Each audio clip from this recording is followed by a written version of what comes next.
Saludos, saludos mis hermanos, mis hermanas. Vamos a continuar con nuestra reseña sobre el profeta Jeremías. Y realmente el profeta Jeremías representa todo un desafío a la hora de volverlo a leer y encajarlo dentro de este esquema cronológico que estamos haciendo. Y es un desafío en varios en niveles. Un nivel porque muchos capítulos se adelantan en la historia por años, otros regresan en años. Esto lo sabemos porque dice, bueno, esto sucedió en la época del rey tal, pero después dice esto otro sucedió en el año tal del rey tal. Entonces esos elementos son los que hacen que el libro no esté simplemente ordenado de una forma lineal, sino que hay secciones donde avanza, otras secciones donde recuerda, otras secciones donde explica algo del presente sustentándolo en el pasado, y sobre todo hay otras partes donde parece que está hablando directamente a la gente que ya está regresando del cautiverio. Sin embargo, según el relato, todavía el exilio no ha sucedido. Entonces se manejan varias líneas temporales y eso es un desafío.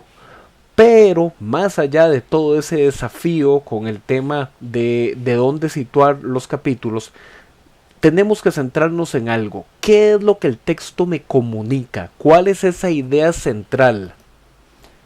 ¿Qué es lo que este texto me aporta para la comprensión general de toda la historia que estamos analizando desde la época de la monarquía dividida, desde la época de la caída del reino de Israel y ahora que estamos a las puertas de la caída del reino del sur? Ahí es donde nos queremos concentrar.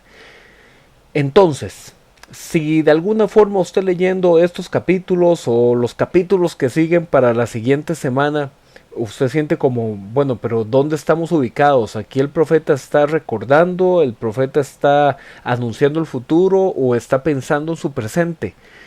No se pierda en ese laberinto. Concéntrese en qué es la verdad que el texto me comunica en términos de la historia que estamos leyendo. Y ahí es donde necesitamos situarnos en la época en la que está Jeremías. Jeremías ha pasado muchos años anunciando que viene un juicio, y que ese juicio vendrá por medio de Babilonia. Que Babilonia no solamente va a dominar a Jerusalén, sino que va a dominar a las naciones vecinas. Por eso fue que hace unos días atrás veíamos que Dios le dijo a Jeremías, camina por las calles con un yugo sobre tu cabeza, sobre tus hombros, y si alguien te pregunta, diles que ese es el yugo que va a representar Babilonia sobre todas las naciones que están alrededor. Así es que ahí Jeremías comenzó a anunciar que Jerusalén va a ser destruida, que el templo va a ser destruido, que todo va a ser reducido a las ruinas, y le dice al rey que está en ese momento en ejercicio, que es Sedequías, dice, ¿sabes qué? Tú te vas a ir deportado, tú vas a ir a estar en Babilonia también. Y vimos hace días también que todo eso fue generando que Jeremías fuera ganando la enemistad del pueblo. Algunos querían incluso matar a Jeremías y aparecieron otros diciendo, hey, suave, suave. Ya en el pasado otros profetas han anunciado cosas similares y no lo han matado. Entonces Jeremías está en una situación de polémica con el pueblo. Y eso fue lo que generó que en estos capítulos vamos a ver que Jeremías está preso. Pero mientras que Jeremías está preso, algo está pasando a los alrededores de Jerusalén. Y es que el ejército de Babilonia está sitiando la ciudad. ¿Qué significa eso de sitiar la ciudad? Para que nosotros lo conceptualicemos en nuestra mente.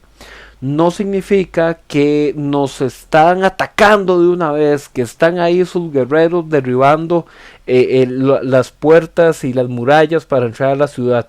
No, era un proceso largo, un proceso donde ese ejército venía y comenzaba a acampar alrededor de los principales puntos de acceso de la ciudad.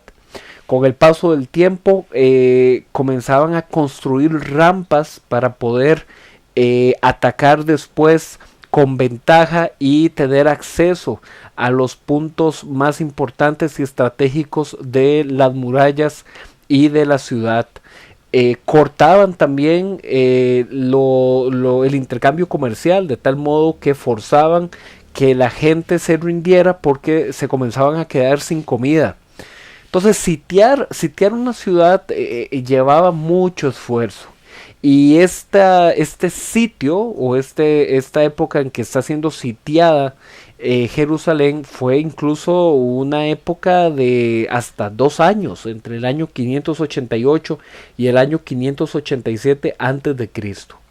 Entonces durante esos casi 2 años estuvo Babilonia anunciando con ejércitos que merodeaban y que acampaban y que estaban cerca no solo de Jerusalén, sino también de las naciones vecinas. Entonces había un clima de amenaza, un clima de inquietud.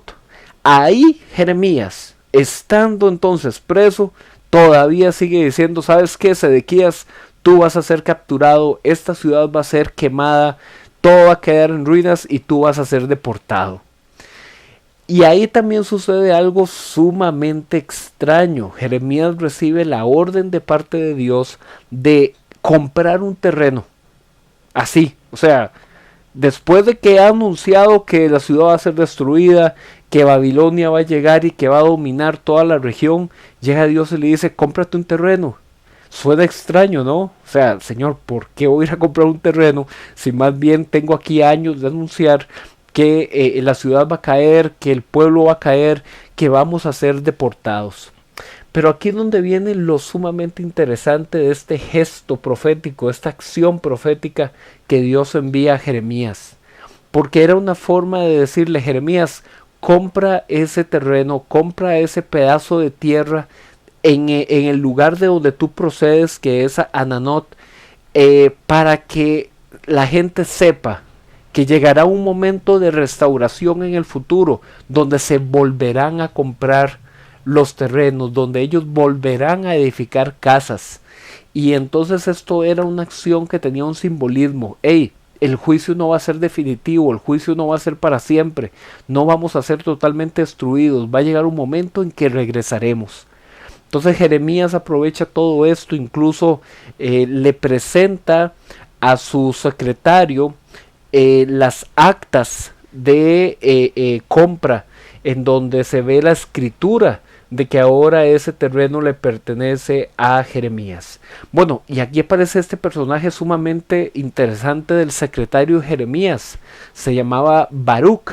Y Baruch no solamente dice aquí que va a ser el encargado de conservar los documentos de la compra de esa tierra, sino que después vamos a ver que Baruch se considera como aquel que llevaría el proceso de redacción y recopilación de los diferentes mensajes proféticos de Jeremías. Entonces es muy interesante porque esto vuelve una vez más a reiterar lo que ya hemos mencionado en la mayoría de los libros anteriormente que hemos leído del Antiguo Testamento, de que estos libros no fueron escritos con puño y letra, ¿verdad? No fueron escritos por la persona que se relaciona como personaje principal de la historia, sino que hubo uno o varios que después recopilaban toda esa información, la ordenaban y la ponían por escrito.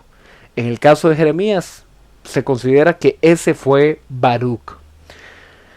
En Jeremías capítulo 32 también se ve una oración donde Jeremías le dice a Dios: reconocemos que solo tú eres el creador, que solo tú eres el todopoderoso y que nosotros hemos sido infieles, y eso es lo que ha generado que el pueblo vaya a ser derrotado por los babilonios. Pero a pesar de todo eso, Señor, reconocemos que tú nos rescatarás, que tú nos harás volver a la tierra que habías prometido a los antepasados. Y se vuelve a reiterar que esa futura generación que volverá del exilio será establecida como un nuevo pacto, es decir, ellos van a tener una relación donde Dios será su Dios y ellos serán su pueblo para volver a ser plantados en la tierra. En Jeremías capítulo 33 se nos indica que Dios volvió a decirle a Jeremías que anuncie que aunque los babilonios están sitiando la ciudad, Dios actuará para hacerlos volver del exilio en el futuro.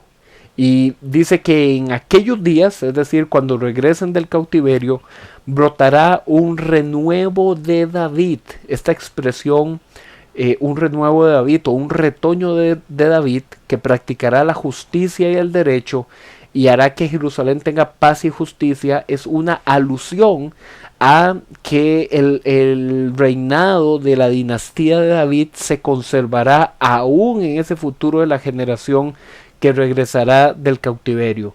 Pero no solamente se restaurará esa dinastía real, sino que también se restaurará la línea sacerdotal, para que ellos no solamente tengan un rey legítimo, sino sacerdotes legítimos. De modo que hay todo un tono, una expresión de esperanza para Israel y para Judá.